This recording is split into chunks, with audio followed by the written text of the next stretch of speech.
Buenos días muchachos, hoy vamos a trabajar sobre este PowerPoint que se trata de las leyes de Newton y lo voy a hacer grabándolo ya que me ha sido imposible reunirme con todos ustedes a través de las clases, tanto sea vía virtual por Zoom como presencial en los distintos centros de estudio. Como podrán ver, en la primera imagen tenemos una caricatura, un dibujo de Isaac Newton con dos elementos. En la mano derecha tiene un prisma donde se ve el efecto de la dispersión de la luz. En la mano izquierda tiene una manzana. Las dos cosas que quieren simbolizar este dibujo fueron los dos grandes desarrollos de Newton en la rama de la física. Newton se dedicó durante muchísimos años a la óptica, ese fue su principal punto de estudio, y por eso el prisma y la refracción y dispersión de la luz. Y en la mano izquierda la manzana, que representa el descubrimiento o el planteamiento de las leyes fundamentales del movimiento, conocidas como leyes de Newton, a partir de la ley de la gravitación universal, que discutió gracias a Halley, Wren y Hooke con él sobre por qué se movían los planetas a través del Sol, discutiendo las leyes de Kepler. Los objetivos que nosotros pretendemos en este curso son los que están en la pantalla. No los voy a leer, ustedes saben hacerlo, pero básicamente es comprender la naturaleza de las tres leyes de Newton. Esto es fundamental para nosotros, para el conocimiento de la física, lo que nosotros llamamos mecánica clásica. Aquí vemos más o menos un mapa de lo que es la física más antigua, o la física primigenia a partir del siglo XIX.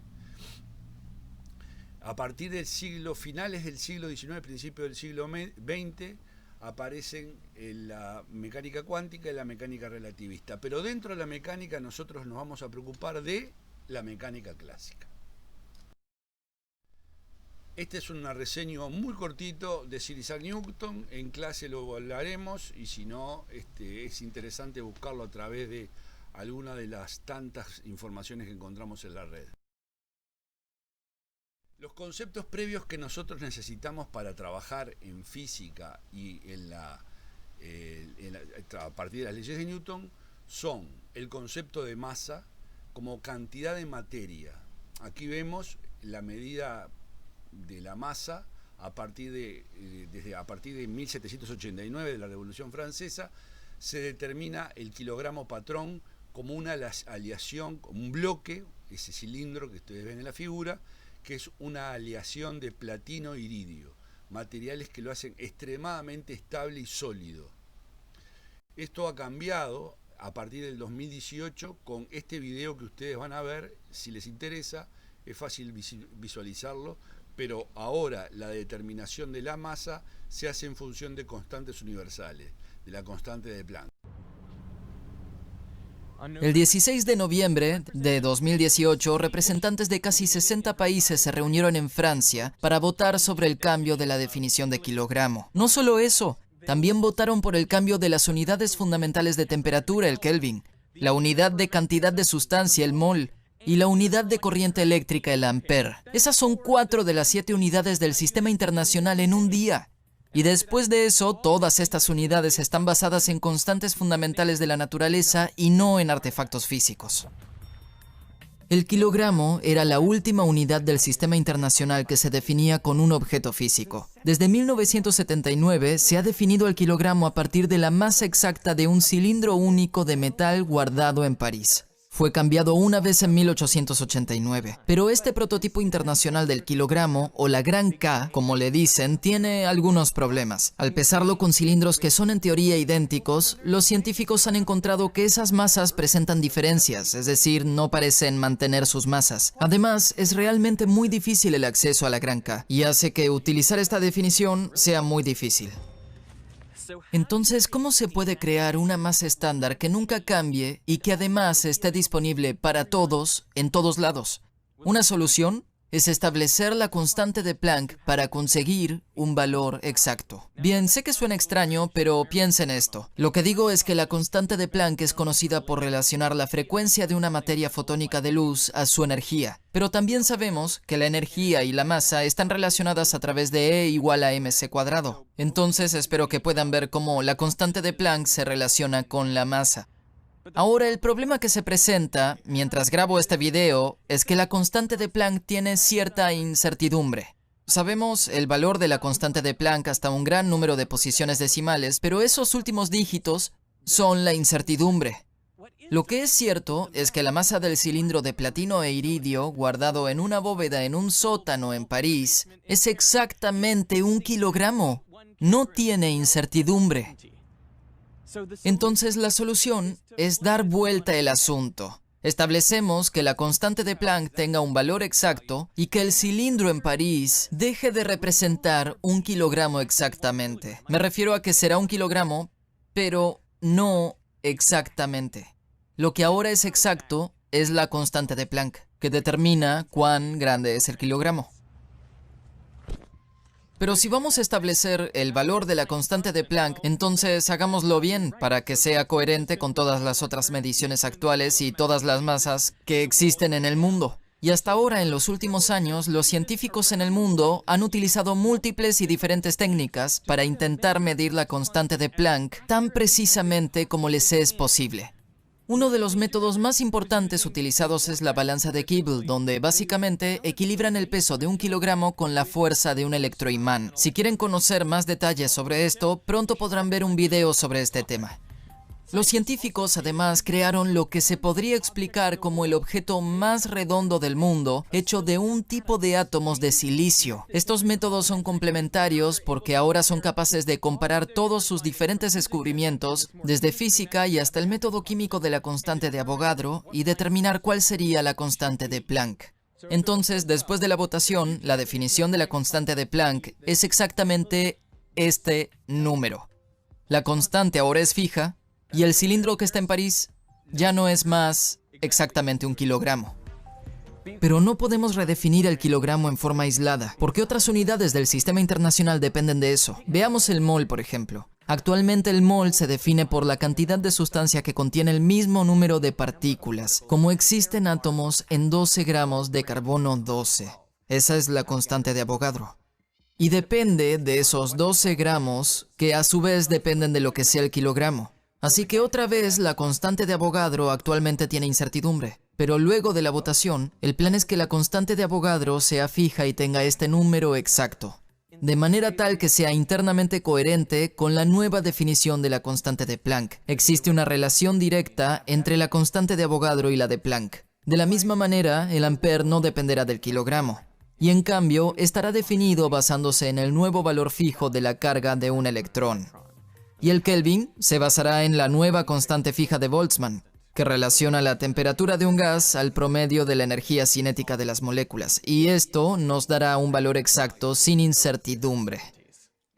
Bien, ¿estas definiciones cambiarán algo? Para la mayoría de las personas, no. Tu comida continuará pesando lo mismo, como siempre, la temperatura continuará funcionando igual, básicamente todo permanecerá igual.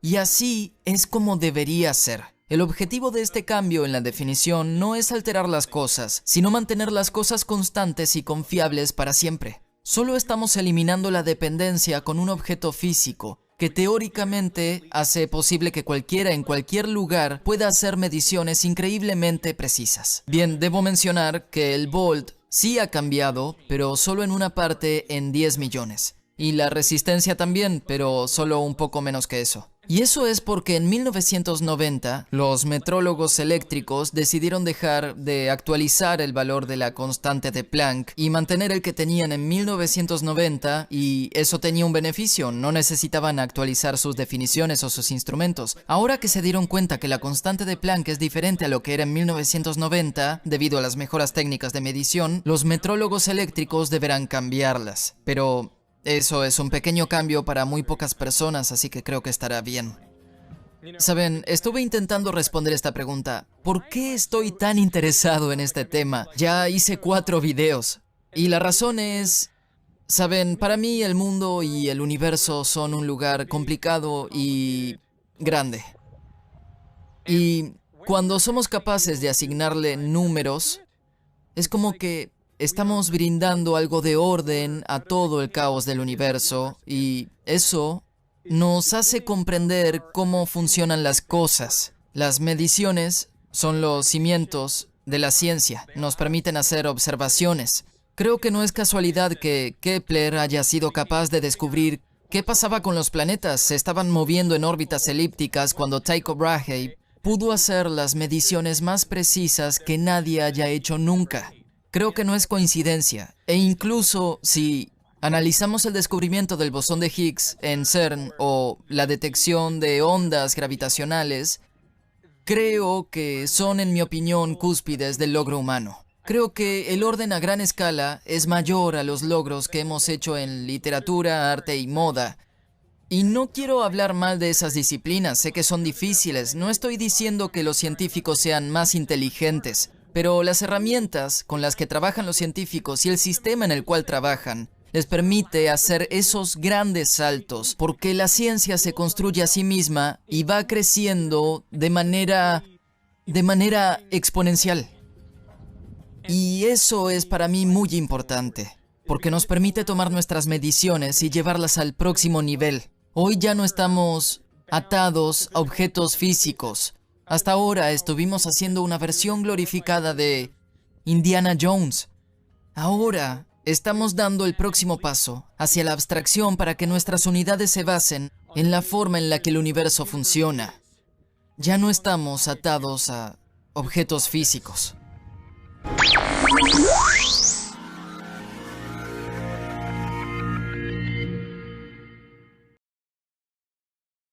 Uno de los conceptos fundamentales es el concepto de peso.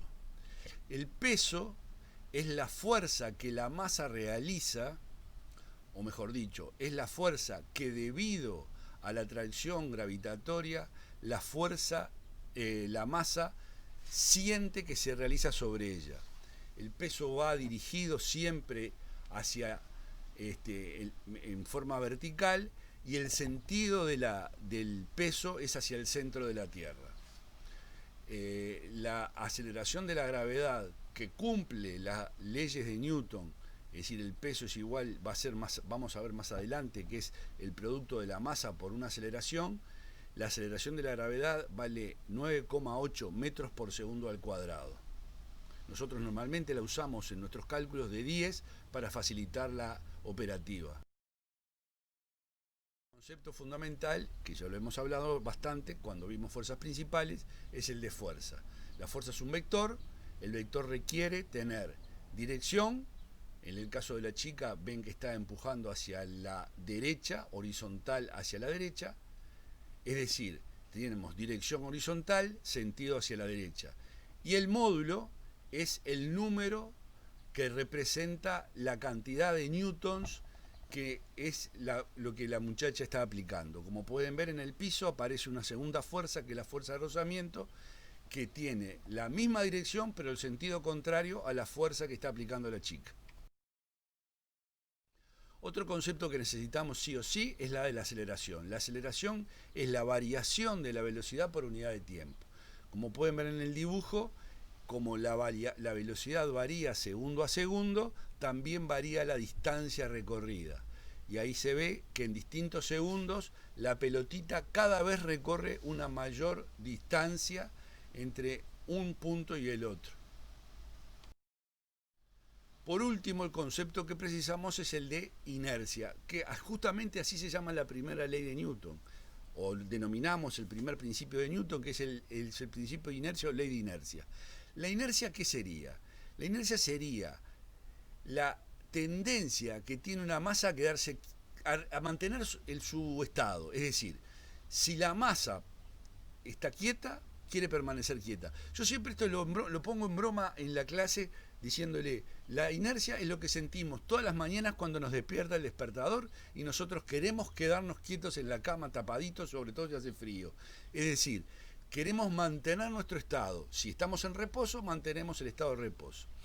También implica, por ejemplo, en el caso de la Tierra girando alrededor del Sol, que tiene una velocidad constante, una velocidad que llamamos uniforme, que no varía. La Tierra permanentemente está circulando alrededor del Sol con velocidad constante. Eso también es un tema de inercia. La velocidad se mantiene salvo que aparezca una fuerza externa que lo mueva. Esperemos que no ocurra, porque de ser así, probablemente se acabe la vida en la Tierra. Y no estudiemos más la ley de Newton, nosotros al menos. Aquí vemos la primera ley de Newton. La primera ley de Newton o ley de inercia nos indica que un objeto permanece en reposo, al que llamamos equilibrio estático, o quiere seguir su movimiento a velocidad constante, que llamamos equilibrio dinámico, siempre que no actúe ninguna fuerza neta sobre él, una fuerza externa. Es decir, acá por ejemplo en el caso del dibujo vemos que el muchacho que viene a una velocidad constante se choca contra las piedras, le aparece una fuerza muy fuerte, una fuerza muy importante sobre la rueda de la bicicleta, y él quiere mantener la velocidad que tenía y por lo tanto su cuerpo salta por encima del manillar. Primer caso, tenemos un objeto sobre una superficie en la cual no sabemos si se está moviendo a velocidad constante o está en reposo. No nos importa. Cualquiera de las dos circunstancias puede pasar. Por ejemplo, nosotros hoy estamos sentados al lado de un compañero y los dos nos estamos moviendo a velocidad constante. ¿Por qué? Porque nos estamos moviendo junto con la Tierra. Pensamos que estamos quietos. Dentro de nuestro aula o nuestro salón de clase, el movimiento, la relatividad del movimiento hace que nos veamos los dos en reposo, uno con respecto al otro. Pero eso es el mismo efecto que tenemos cuando vamos sentados al lado de un compañero en el ómnibus. Uno al lado del otro, uno con respecto al otro, estamos siempre manteniendo la misma posición, es decir, estamos en reposo. Pero si miramos por la ventana para afuera, vemos que nos estamos moviendo. Bueno, este es el caso. Ahora, para la primera ley de Newton, si nos movemos a velocidad constante o si estamos en reposo, no importa. Aparece como siempre la primera fuerza, que es la fuerza de la gravedad, indicada por la letra F sub G. Es decir, es la fuerza gravitatoria, es la atracción con que la masa de la Tierra está llevando hacia su centro a la masa M. ¿Y qué pasa con la mesa o con la superficie? Responde con la normal, es decir, no quiere que esa masa se introduzca dentro de la mesa y por lo tanto la empuja hacia arriba con una fuerza que llamamos normal y que siempre es perpendicular a la superficie a la cual está apoyada la masa M. En este caso la fuerza de gravedad y la normal tienen la misma dirección, o sea, están sobre la misma línea y tienen sentido contrarios. ¿Por qué sabemos que son iguales? Porque la suma de las dos vale 0 y por lo tanto la fuerza aplicada sobre la masa M, la fuerza neta, es 0 y por lo tanto la masa M se mantiene. Si está en reposo, si está en velocidad constante, en velocidad constante. A partir de ahora nosotros no vamos a hacer más referencia ni al reposo ni a la velocidad constante, sabiendo que los dos estados, equilibrio estático o equilibrio dinámico, corresponden.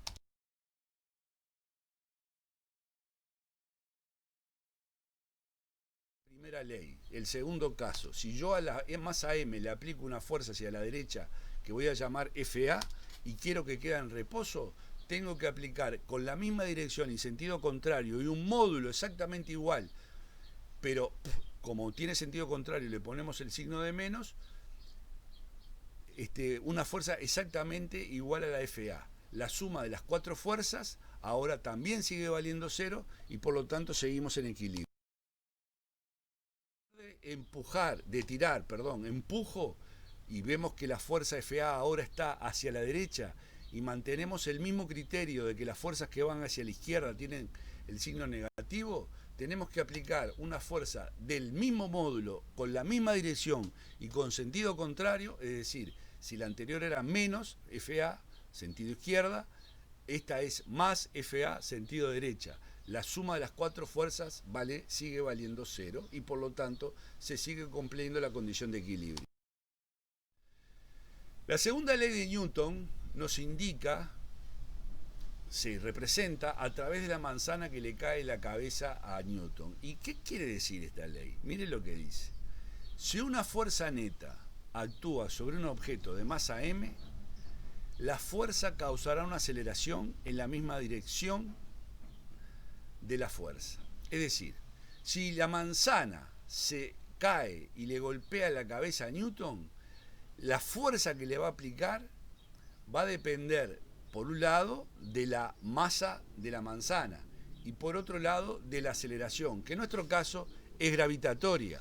Es decir, la fuerza que le aplica la manzana o el manzanazo en la cabeza a Newton depende de la aceleración de la gravedad. En la Luna la manzana le pegaría con mucho menos fuerza porque su peso es menor. En Júpiter, si estuvieras leyendo el libro sentado bajo un árbol en Júpiter, el manzanazo sería 2 veces y media mayor que el que le pega en la Tierra. La aceleración indudablemente lleva hacia el centro de la Tierra, por lo tanto la fuerza lleva hacia el centro de la Tierra. Volvamos al ejemplo anterior. Tenemos el mismo objeto y sabemos por la ley de Newton que la fuerza neta es igual a la masa por la aceleración de la gravedad. Voy a hacerle el dibujito, voy a intentar con la pluma y el color rojo hacerle la flechita a la aceleración que me olvidé de hacérsela. Bueno, ahora está correcto, porque la aceleración, como dijimos hoy, es un vector. Y como vector tenemos que ponerle la flechita arriba que nos indica de que es un vector, justamente. Bueno, vamos a ver si puedo sacar el puntero. Acá estamos. Bueno, por ahora no lo saco, después lo saco porque si no se me va a borrar la flechita de A. Como vemos acá, si yo ahora le aplico hacia la derecha una fuerza A y hacia la izquierda una fuerza B, de la única manera que el objeto se mueve es si las fuerzas son diferentes. Como podemos ver, fuerza A y fuerza B tienen que ser distintas. ¿Cuán distintas? No sé, pero sabemos que la fuerza A va a ser mayor que la fuerza B.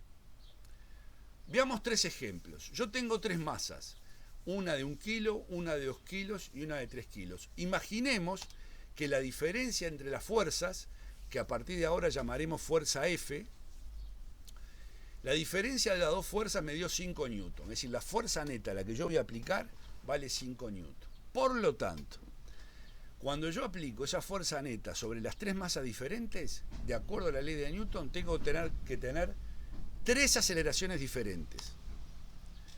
La de 1 kilo, la masa de 1 kilo, la masa de 2 kilos y la masa de 3 kilos, se ve claramente que tienen diferentes aceleraciones. A mayor masa, menor aceleración. ¿Qué pasaría si yo aplico esas 3 fuerzas a las 3 masas? ¿Iguales ahora? Bueno, tendrían exactamente las mismas aceleraciones. O sea, no depende de la posición de la superficie. Depende solamente de la relación entre la fuerza y la masa. Por eso está una sobre la otra y otra sobre la otra. Por ejemplo, donde nuevamente tenemos las 3 masas. Si yo quiero ahora que las 3 tengan las mismas aceleraciones, tengo que aplicarle fuerzas netas que indudablemente son más grandes a medida que aumenta la masa. ¿Y cuánto más grande? Una tiene que ser el doble y una tiene que ser el triple de la otra. Y vamos a ver qué pasa cuando yo aplico esas 3 fuerzas a esas 3 masas. Si las aceleraciones, como esperamos, son iguales. Y podemos ver que son exactamente iguales. Esto cumple entonces la segunda ley de Newton. Aquí tenemos un videíto bastante interesante. El profesor Max Planck.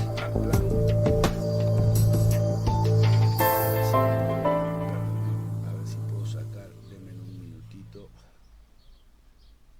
Pluma. Oh, hello. Welcome to my laboratory. My name is Professor Mack, and today I'm going to be talking about Newton's second law of motion. This is one of 3 laws which Sir Isaac Newton published in 1687. The laws explain the interaction of forces and objects, and the way in which the motion of an object is affected by force. The second law is an incredibly important law, even though its form is rather simple. You may have seen it before, and it's normally expressed as F equals ma. Today I'll explain this law, and together we'll explore the way in which we can use it to predict how an object will change its motion when an unbalanced force acts upon it. So what does the F, the M and the A stand for? Well, F represents the force on the object, M represents the mass of the object, and A represents the acceleration of the object resulting from the applied force. So using this equation, it is possible for us to calculate the force acting on an object of known mass by observing the object's acceleration. Alternatively, by rearranging the equation, we're able to predict the acceleration of an object of known mass as a result of the force acting on it. So you can see that this equation is very useful. Now you should note that F equals ma is in fact derived from the more exact definition of the second law, which is that the force equals the rate of change of momentum of the object, where momentum is defined as the object's mass times its velocity. However, today we'll study the law in the form F equals ma, and the best way for us to do that is to do an experiment.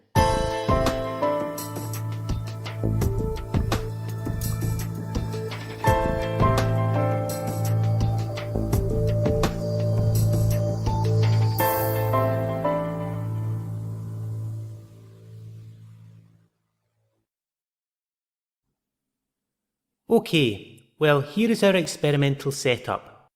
We have a block of wood here representing our object, and as you can see, it is resting on a very smooth surface, which is so smooth we can assume that it provides no resistance to the block moving on it. We also have a loading device here, which we'll use to apply a constant force to the block as it moves along the surface. We'll be able to measure the force being applied to the block by observing this Newton's spring balance. This uses a spring which has been calibrated to read force in newtons. As the loading arm moves, it exerts a force on my hand through the extension of the spring, and we get a reading of the force being applied as shown by the scale here.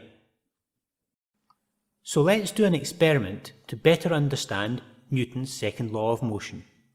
Remember that it states that force equals mass times acceleration.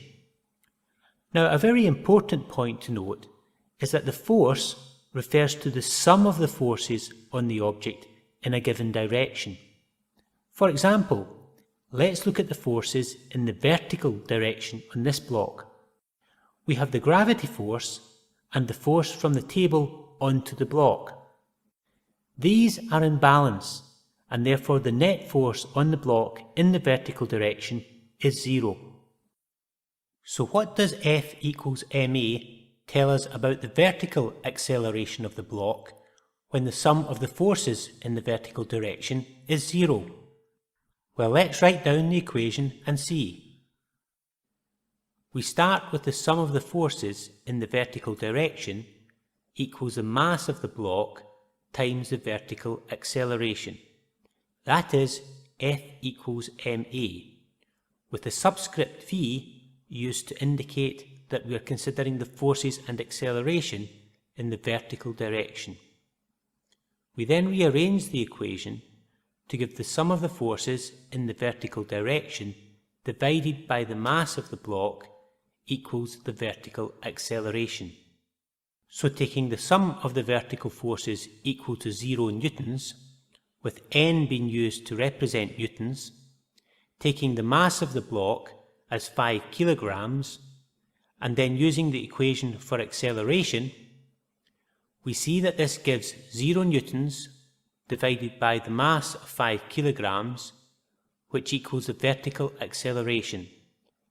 And since 0 divided by 5 equals 0, it follows that the vertical acceleration is 0 with the units meters per second squared. We can see that this is indeed the case by observing that the block is not moving. So what if we introduce an unbalanced horizontal force?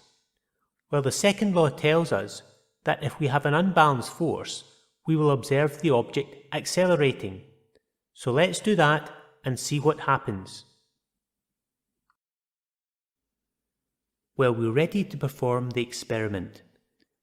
As the block moves along the surface, we will take a snapshot of the position of the block at 1 second intervals. This will help us identify the change in motion of the block. The block has a mass of 5 kilograms, and we will apply a force of 2.5 newtons. So let's see what happens.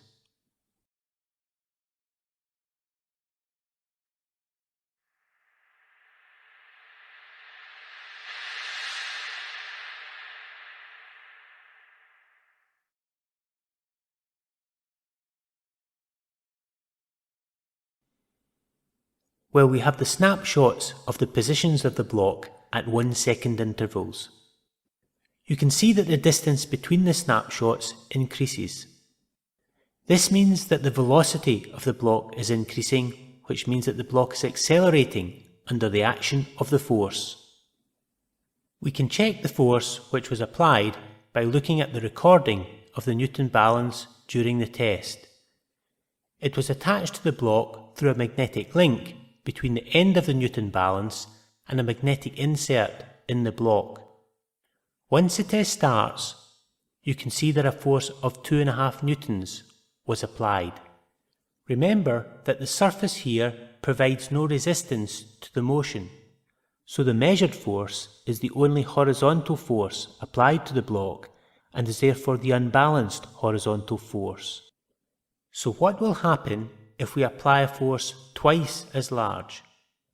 Let's apply a force of 5 newtons to the block and see what happens.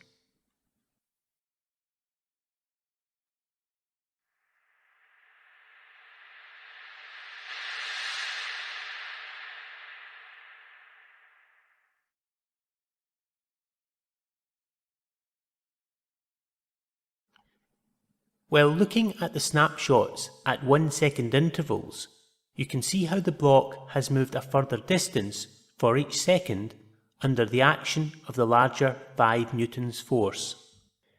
This is a result of the larger force increasing the acceleration of the block. If we have a look at the recording of the Newton balance during the test, we see that a force of 5 newtons was indeed applied to the block. So now that we understand the way in which the second law works, let's use it to predict the force required to accelerate a block 10 times the mass of the smaller blocks. Our challenge is to predict the force we need to apply to this large block of 50 kilograms to achieve the same acceleration experienced by the small 5 kilograms block when it had a force of 5 newtons applied. So let's use Newton's second law to calculate the force required. We first have to calculate the acceleration of the small 5 kilogram block with an unbalanced force of 5 newtons applied. The subscript S indicates that we are referring to the small block for this part of the calculation.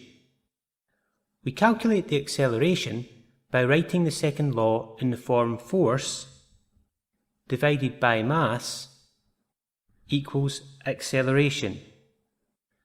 So taking the unbalanced force equal to 5 newtons and the mass equal to 5 kilograms, this gives 5 divided by 5, which equals 1 meter per second squared.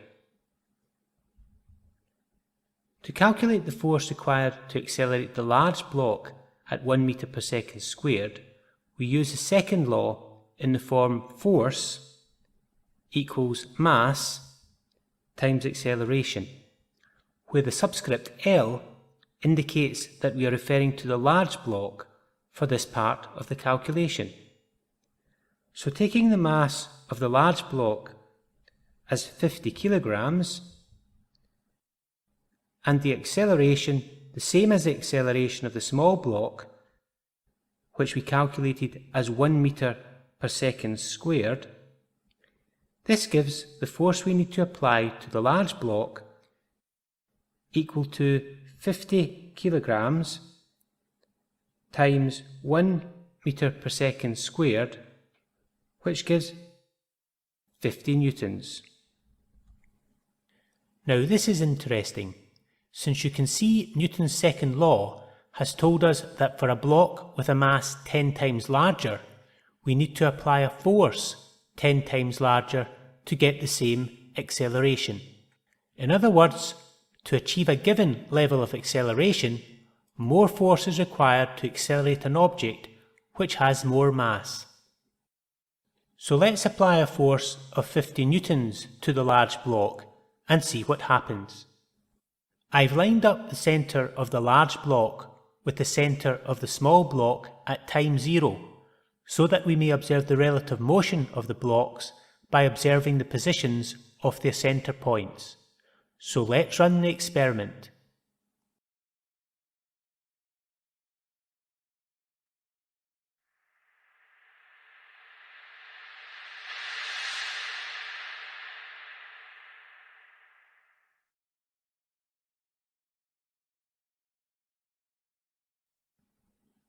While comparing the positions of the snapshots for the large block with a force of 50 newtons applied and the small block with a force of 5 newtons applied, we can see that the distance between the snapshots at 1 second intervals are the same. This is because they are accelerating at the same rate, just as we predicted. And if we have a look at the recording of the Newton balance during the test, we see that a force of 50 newtons was indeed applied to the 50 kilogram block. So there we are. That's how you use Newton's second law to control the motion of an object. So let's review what we've learned about Newton's second law of motion. The law is expressed as force equals mass times acceleration. We noted that the force is the sum of the forces on an object in a given direction. If this equals 0, then the acceleration of the object is 0. We also observed that if we have a non-zero unbalanced force applied to the object, it will accelerate. The larger the force, the greater the acceleration. And for objects with larger mass, we need to apply a larger force to get the same acceleration as a smaller block with a smaller force applied. Well, thank you very much for joining me today. And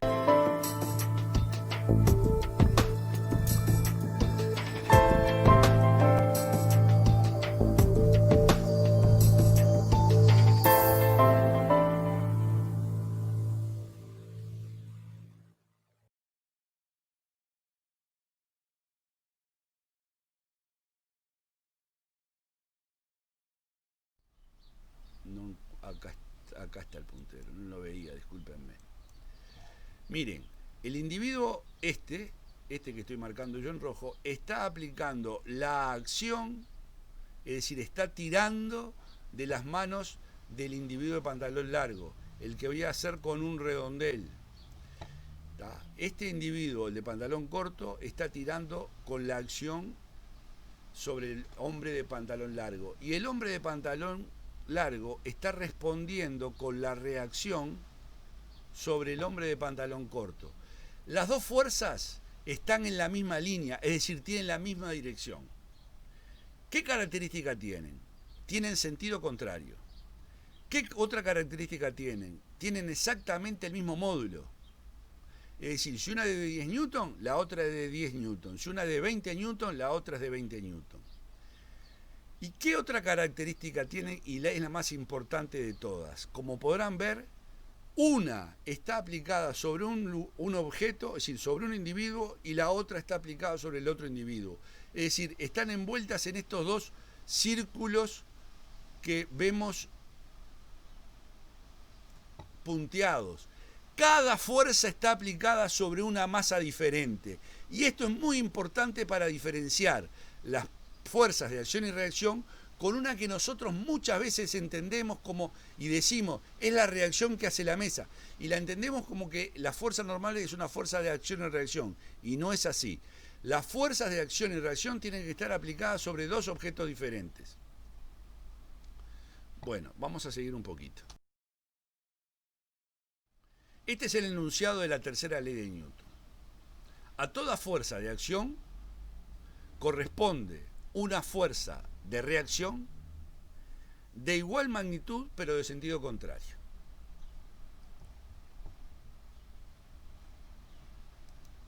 Vamos a ver si podemos sacar de vuelta el puntero y cortar un segundito.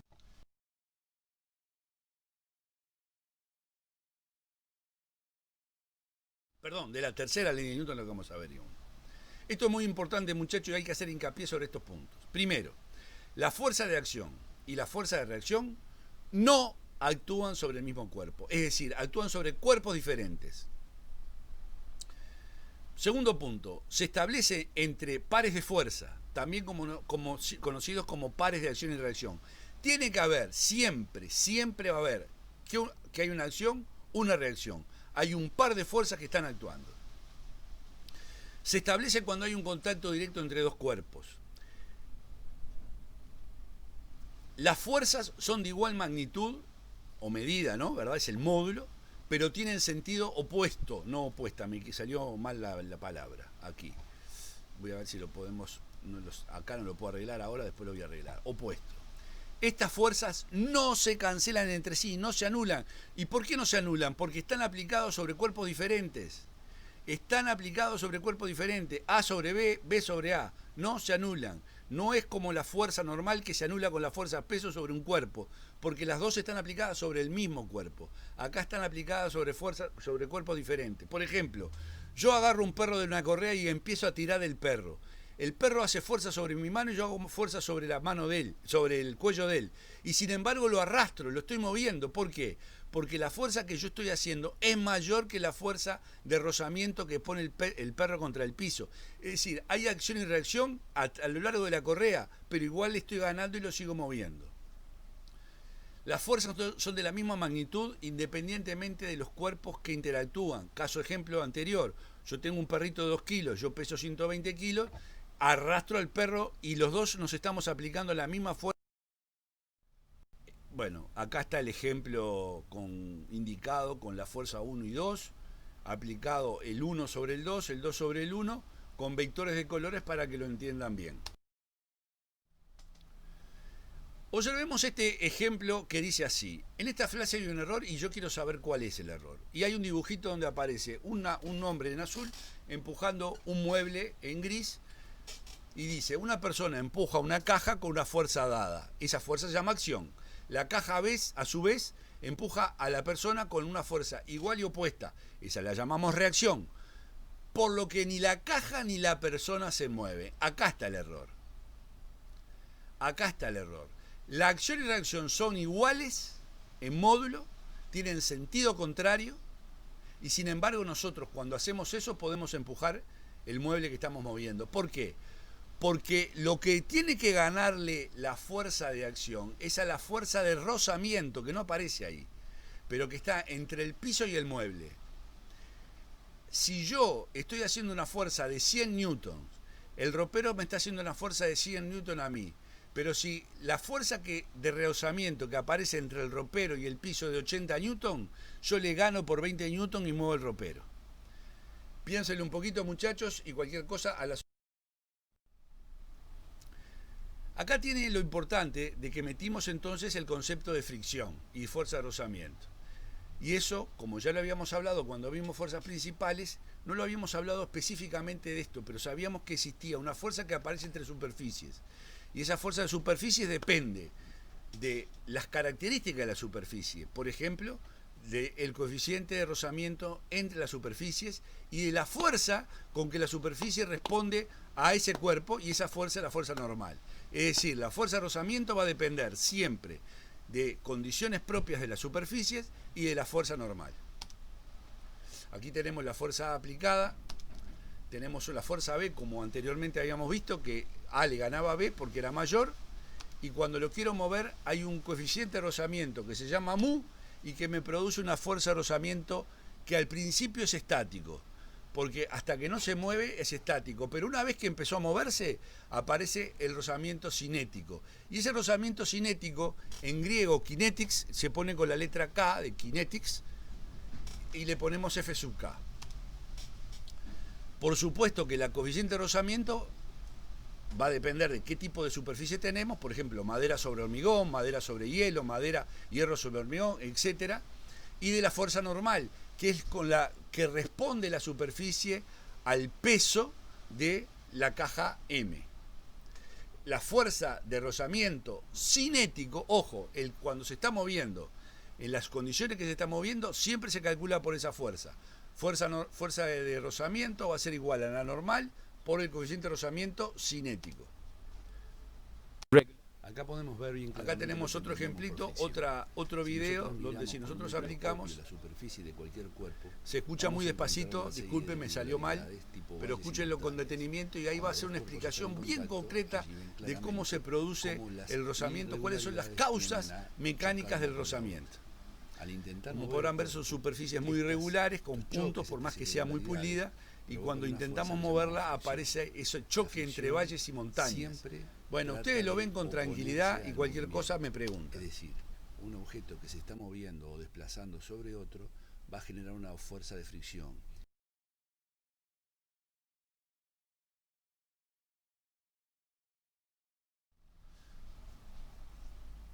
Esto es muy importante, muchachos, y es lo siguiente. La fuerza de rozamiento, y ustedes lo van a ver a lo largo de toda esta estructura que está en este PowerPoint, en esta filmina, en este dibujo, en esta plantilla, vemos que tenemos un bloque que tiene un peso, lo saqué de un libro, ¿verdad? Por eso aparece W como weight, que es peso en inglés, y la fuerza normal. Y el libro no aplica las fuerzas al centro de masa, sino directamente a las superficies. No como hacemos nosotros, como estamos acostumbrados a que todas las fuerzas en el diagrama del cuerpo libre aparecen aplicadas al centro de masa. Acá lo que podemos ver es que hay una fuerza normal que va hacia arriba, una fuerza peso que va hacia abajo. Le estoy aplicando una fuerza P horizontal que va a mover el bloque y el bloque responde, o las superficies tratan de dejarlo quieto con una fuerza F. A medida que la fuerza P va aumentando, la fuerza del rozamiento estático va aumentando hasta que llega a un punto que es la fuerza de rozamiento máximo que puede hacer la superficie. En ese punto, que es el máximo de la curva, que ahí aparece como FM, se rompe la ligazón que aparece entre las superficies, disminuye sensiblemente el rozamiento y nosotros nos permite mover el cuerpo hacia adelante. Esas fuerzas que aparecen como cinética, como de rozamiento, como F sub K, es la fuerza que va a empezar a actuar, y restada la fuerza P es la fuerza neta que está moviendo el cuerpo. El coeficiente de rozamiento va a depender de la superficie. Acá tenemos distintos coeficientes de rozamiento para distintas superficies secas. Una explicación interesante de por qué camina una persona, me gustaría que ustedes la leyeran y que trataran de razonarla un poquito. La explicación es simple y está indicada ahí. Léanla, cualquier cosa me preguntan, me parece interesante que ustedes la elaboren solos. Y después van a aparecer unos problemas de aplicación, donde algunos son para quinto año, es decir, que los de tercero no lo vean, no les importa demasiado, va a ser muy complicado en realidad, pero bueno, acá están los problemas planteados. Deslizarse sobre el hielo me recuerda a mi infancia. Hacía frío, me caía, me lastimaba, nos reíamos de las caídas. Por lo menos. Ah, qué buenos tiempos.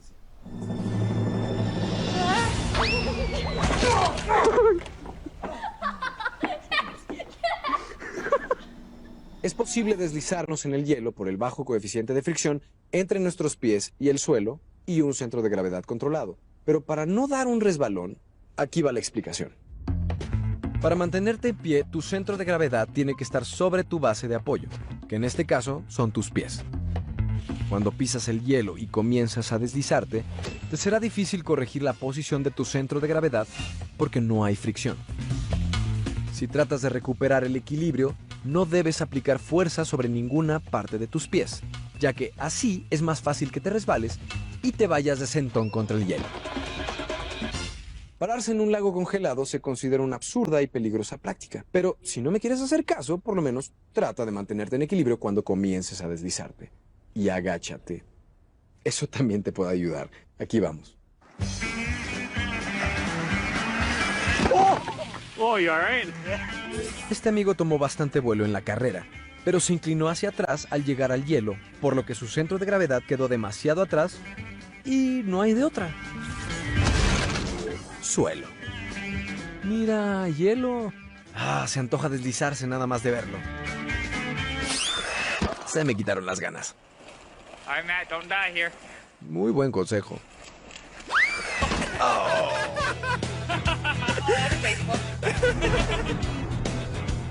No hay nada como reírse de sus propios errores. Por suerte, ahora hay muchos resbalones documentados en video.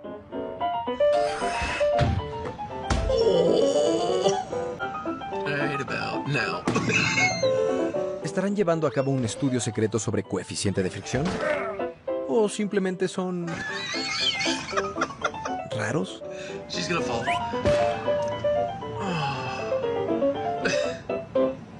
Ahora, apretar el paso y cambiar la dirección es la manera más fácil de ser víctima de la falta de fricción. Qué dura es la ciencia. Y qué duro cabezazo se dio. Puede que deslizarse sea la mejor manera de cruzar el hielo. Y de acabar con los pantalones mojados. Seguro hay alguien que se sepa deslizar bien. Él no. ¿Será él capaz de deslizarse feliz hasta perderse de vista?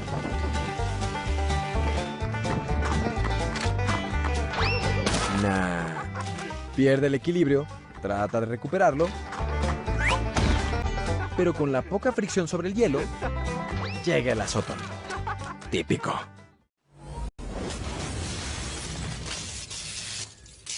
Bueno, ustedes van a verlo con tranquilidad, les aconsejo que lo hagan. Esta es la bibliografía del curso. Ha sido un placer hacer este video para ustedes, espero que les sirva. Y bueno, los trataremos de discutirlos en la clase.